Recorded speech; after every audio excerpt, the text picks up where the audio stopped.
Hey everyone, this is How Movies Get Made, featuring the incomparable Matthew Marder, multi-talented filmmaker. I say it from my own heart. I've gotten the pleasure to work with him. We start off talking about filming genre stories on a budget. Then we dive into how producing on the side can facilitate your own creative projects. And lastly, getting stunts experience on set. Welcome. Thank you for having me. Of course. Very grateful to have you. I know you've been writing a lot and working on productions that are supposed to be kicking back up as soon as all this coronavirus stuff is calmed down. I just wanted to have you on today because you've been working on some very interesting projects before the hiatus. Your latest project is called Shifter. Do you want to tell us about that? That series is about a secret agent who becomes genetically modified and is basically used to fit in around the world, depending on what mission she's sent to or what country she goes to. So it's really a story about identity, identity struggle, loss, confusion, about who people are in this day and age.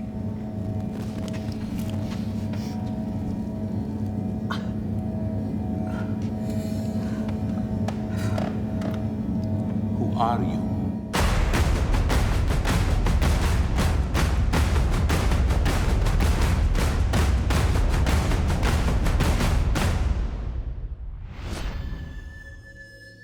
You've crafted a series that is a lot of work.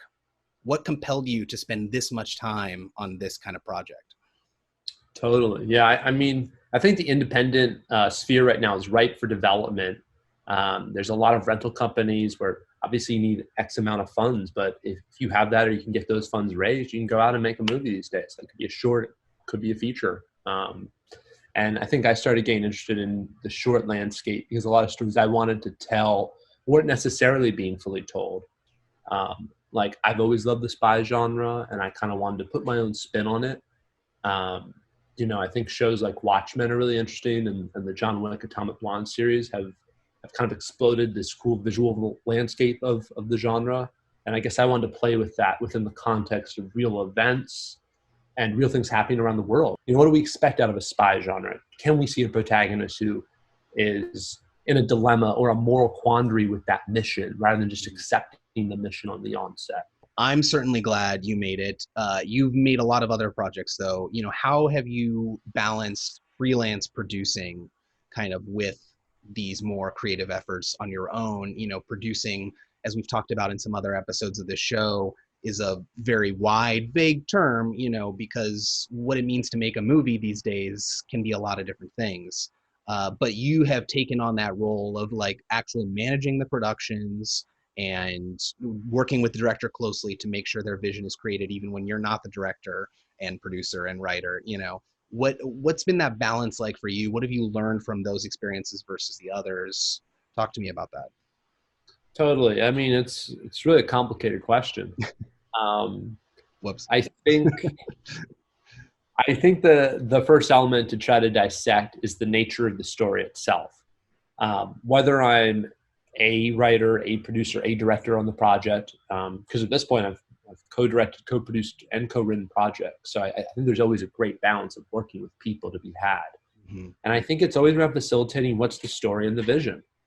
I think anyone on the principal team, whether it's the cinematographer, the production designer, someone on the sound team, could have implemental or crucial information, which changes how you shoot something or changes your outset of the POV perspective of a scene. And I do think it all stems from character and vision. Like if I'm able to tell you in one line or two lines what my piece is about, I think I've gotten to a place where I know what I want to convey. Now it's about execution. So to me, that's step one, the expression and ability to convey what you want to express and be sure you know what you want to express. And obviously there's interpretation. You don't have to be precise about everything. Right. Everyone's going to have a different style and approach to that. Yeah. Exactly. And I think on that production front, that's where the step two really comes in is, okay, how do you execute? Mm-hmm. I think this comes in all ways. It's like, what are you willing to sacrifice? Is there a story beat that actually is not feasible production-wise for your budget, or does it make sense? Is it taking away from your story because it's too much of a set piece, or there's too much action happening instead of focusing on the story beat? Yeah, it's interesting because you brought up John Wick as a reference, but that's a $20 million budget movie. some of the production value in there is top notch, but Totally. you're achieving relatively high production value as well, and you have, much more constrained budgets. We don't need to go into specifics, but like, what are some of the motivations to make something that fits in with a genre that's normally expensive, but you don't have as much money to make it? I think there's a spy show that's right for development that feels much more down to earth and gritty and real than these $100 million special effects. Not that there's anything wrong with those, but there's just a place for this other type of spy story where, yeah, someone could end up on the boat in the middle of Los Angeles and it seems like a totally normal sunny day, Right. but there's a lot of mischief at play here. Um, and to me, I think I'm always interested in that fusion of what does independent cinema look like with still the same gritty, high stakes stories, but not necessarily shelling out the millions of dollars at this stage. Mm-hmm. And brass tacks, though, like, how did you accomplish the production value that you attained on the Shifter series, with a much more limited budget, and you're still doing stunts, you're still doing all these things? What are some of the steps you took physically to make that happen? Well, I'd say several things, honestly. I'm not working under the same union constraints, which just Right. full candidacy, right? Like I'd have Non-union. Yep. a stunt coordinator $1,000 a day. Mm-hmm. Every day that person is on set. Right. Whether he or she is worth that money is different too, because we're constrained by a budget. So that's the first thing I'd say. We got favors in the crew and cast department. People who could or shouldn't getting paid $450 a day by union standards Mm-hmm. worked for much less. Mm-hmm. Um, to me, I'm there for those people too, and that's the network that we've created, this collective where we can hop on Right. each other's sets and depend on each other for these lower budget projects. Right. So that's the first thing. The second thing is obviously I'm not paying millions of dollars to the talent yet. I don't have the A-list talent where a lot of that budget is actually drawn to. Keanu's expensive. Keanu's expensive. He's a great actor. I'd love to have him. I can't afford him. Yeah. Yeah. Unless Keanu, check out Shifter. Let me know what you think. Yeah. Keanu, if you're watching. Keanu, please let me know, man. I'm waiting. I've loved Bill and Ted forever. Yeah. But yeah, to me also, yeah, it's just favors across the board. It's who do we know that, ultimately has a cool location, who we can talk to. For a while, as you know, I didn't think about shooting on the marina, and then we magically stumbled across someone who had a boat at the marina. We stumbled across a couple of people who had boats at the marina, actually. This is true. Two very nice souls who own different boats. Yep. Salty souls. That's right. And basically, without those boats, episode 3 is pretty much lacking its entire story. So lots of times on the independent level, I guess what I'm getting at is I'm willing to construct scenarios Mm-hmm. through the confidence of our team, my team, whoever's team, based around that team and knowing that we can make it work based on our budget. So in a scenario like that, the marina and the boats actually didn't cost us much at all because we were working with people who could make it happen.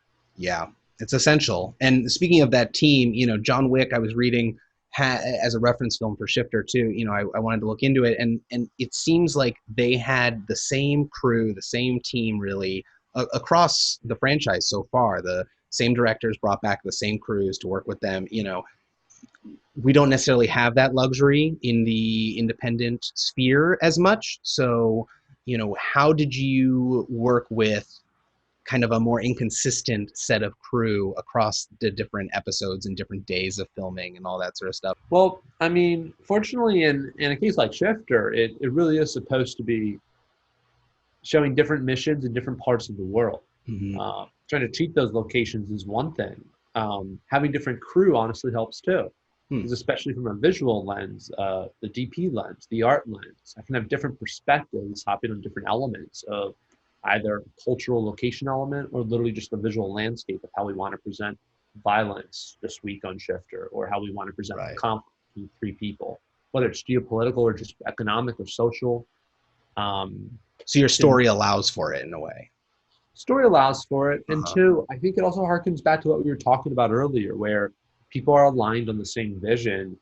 There's so many talented people out there now. Like I've worked with so many competent people on set that gets to a point where as long as people understand the vision, I'm ready to pull 10 different people on as a cinematographer and know that I would get a great quality product. Don't be afraid of working on a set, even if it's just for a day, especially if it's a set you don't want to be on. You never know who you're going to meet. It could end up being someone you're going to work together. Even if it's the worst experience in the world, I tend to think, this is maybe a little masochistic of me, but I tend to think the worst experiences are the best experiences. Because at times you just learn the most. They stick with you. You learn what you don't want to do in the future, and maybe what you do want to do in the future. Right. So yeah, I would just encourage being open. Don't be afraid of working on a random set, even if it's something you don't want to do. You talked about stunt coordinators. Tell me a little more about the stunt process that was involved in Shifter and how you learned more so about it through other production experiences and how that collaboration went. Yeah, I mean, probably about 2 years ago, I started freelance producing a lot for people because it was a good side source of revenue and a great source of exposure to other great artists and great experience. At this point, I've just gotten like a good range of experience from working with animals on set, whether that's a dog to, a dog has to be fearful of a human, or a dog has to catch a ball. Or I've worked on sets at this point where we have to construct like a jail cell, prison cell. I'm about to shoot a Western here once Corona lifts, and that's a whole nother load of parameters in terms of firing weapons and safety precautions and glass shields. So it's gotten to a point where like I've tried to get my feet in the water of every kind of production. We shot on the beach too, where we just learn different elements or what different scenes are going to require. Right. So stunts is no different. It's certainly complicated. You have to come prepped. I've never worked in dancing, but I'm sure something like La La Land is similar, where you just have to rehearse. It's really about the family bonding because you're doing something that can really hurt and risk people's bones. Yeah. So really being able to have that trust and knowing that what we're doing is professional is a big element of it. So hiring proper stunt coordinators who've been on many features. Right. An important part of the process.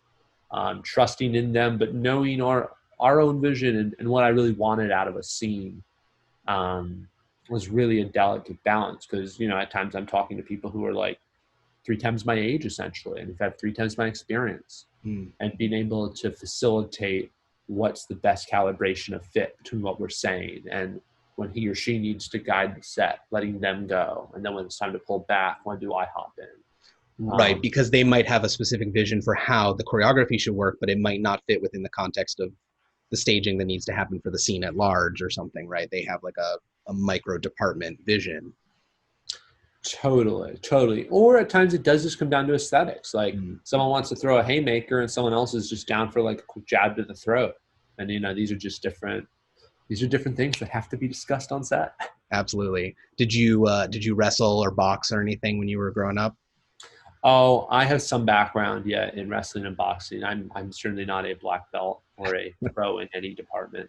So I'm often humbled every time I step into a stunt set. I like to, I like to get in on the action, but once you see a real pro, you are constantly humbled. Right. Well, yeah. I'm glad at least for now I have a little bit of distance from you, but I'll look forward to working again with you very soon. And thank you for taking the time. This has been How Movies Get Made. We'll see you next time. Thanks, Adam.